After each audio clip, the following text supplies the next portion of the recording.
All right, so I've been in the IT industry for about 25 years.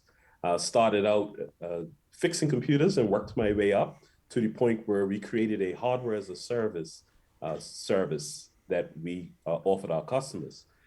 We took that service and then we went on, this was before AWS was in place. So when AWS came along, then we decided to deal with VMs as a service, similar to AWS. But we noticed that we can do better.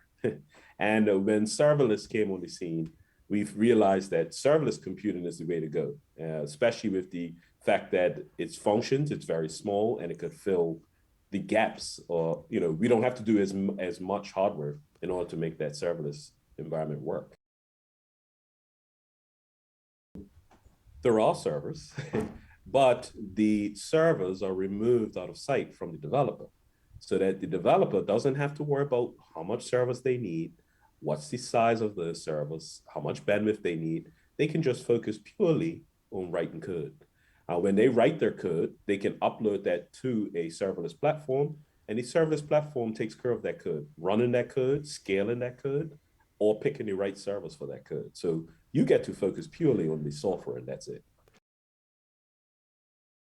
Still has to get done, but that's what companies like EDJX do. We take care of scaling it for you. We take care of finding the right server. We even go a step further because we're an edge computing platform as well as serverless. So we take your code and find the nearest server to you to execute that code. And that makes it fast and low latency, right? Also, you as the developer, you just have to worry about writing the code, right? As long as you write the code and it's tested, debugged, and ready to go, then all you have to do is upload that asset to us and we'll take care of running it for you. Serverless is different from normal platforms like cloud computing platforms in the sense that you don't have a server to worry about. You don't have to think about a server in any way. And also, there's an event-based system here. So functions are executed based on events that happen in your platform. So a couple of things to note about that. Number one, you have to think about your code in small portions. Functions is what we call it. And those small portions communicate with each other based on events that happen on the system. One event could be an HTTP request. Somebody makes a request. That is an event. And that event will trigger one of these functions to execute. Now, that function, after it executes, can create a new event, which will trigger another function to execute. So that's how we can then connect these functions together to create a complete application. So with serverless computing, you are focusing on a set of functions.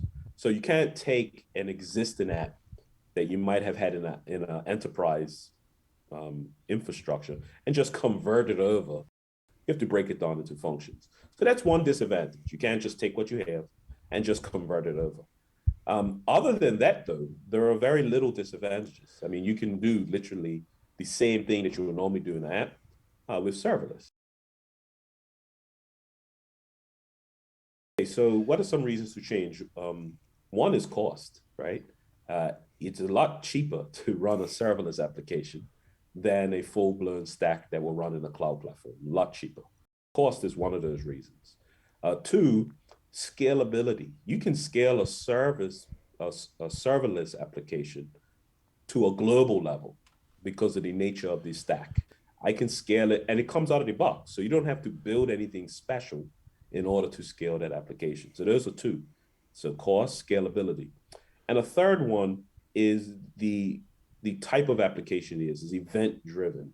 And so having that event driven, if you have an application that's event driven, meaning that, on Monday to Thursday, nothing happens, but on Friday and Saturday, a whole pile of things happen, that's probably a good fit for serverless. In a serverless world, you have to write code, right? Once you write that code, though, from that point forward, it's very similar to no code. You don't have to worry about any servers. You don't have to worry about bandwidth or how to scale it. Everything else is the same.